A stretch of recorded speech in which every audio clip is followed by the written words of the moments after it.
दोस्तों हरे Krishna by Anju Tayal channel में आपका स्वागत है।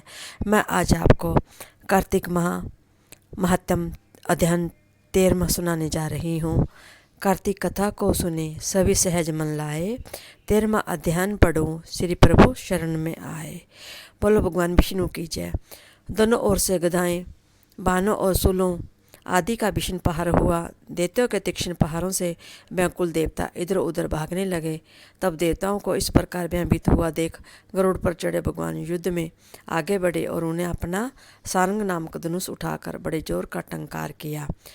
तरलोकी शब्दित हो गई। पल मात्र में भगवान ने हजारों दैत्यों के सिरों को काट गिराया। फिर तो विष्णु और जलंधर का महासंग्राम हुआ।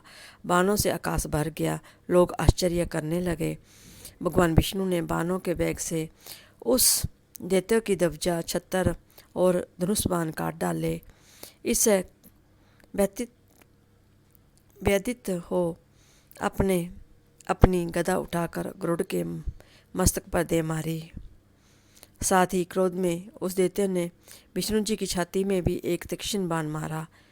इसके उत्तर में विष्णु जी ने उसकी गदा काट दी और अपने सारंग धनुष पर बाण चढ़ाकर उसको बींधना आरंभ कर दिया। इस पर जलंधर इन पर अपने पैने बाण बरसाने लगा। उसने विष्णु जी को कई पैने बाण मारकर विष्णु धनुष को काट दिया। धनुष कट जाने पर भगवान ने गदा ग्रहण कर ली और शीघ्र ही जलंधर को खींचकर मारे। परंतु उस अग्निवर्त अमोद गदा की मार से भी वह दैत्य कुछ भी चलयमान न हुआ। उसने एक अग्निमुख त्रिशूल उठाकर विष्णु पर छोड़ दिया। विष्णु जी ने शिव के चरणों का स्मरण कर नंदन नामक त्रिशूल से उसके त्रिशूल को छेद दिया।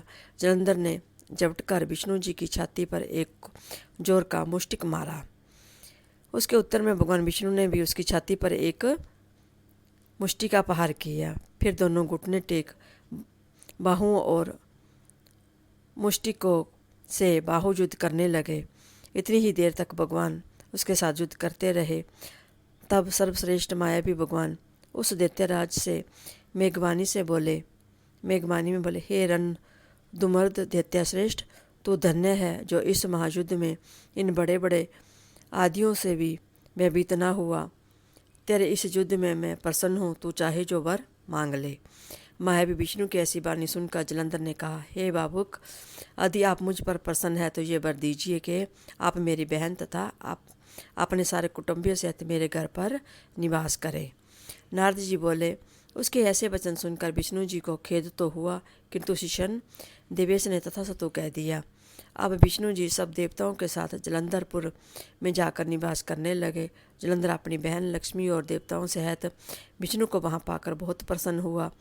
फिर तो देवताओं के पास जो भी रत्नादि थे सबको ले जलंधर पृथ्वी पर आया। निशुंभ को पताल में स्थापित कर दिया और देवदानव, यक्ष, गंधर्व, सिद्ध, सर्प, राक्षस, मनुष्य आदि सबको अपना वंशवर्ती बना त्रिभुवन पर शासन करने लगा। उसके धर्मानुसार सुपुत्रों के समान प्रजा का पालन किया। उसके धर्म राज्य में सभी सुखी थे। कार्तिक माह महात्म 13वां अध्याय समाप्त। बोलो भगवान विष्णु की जय।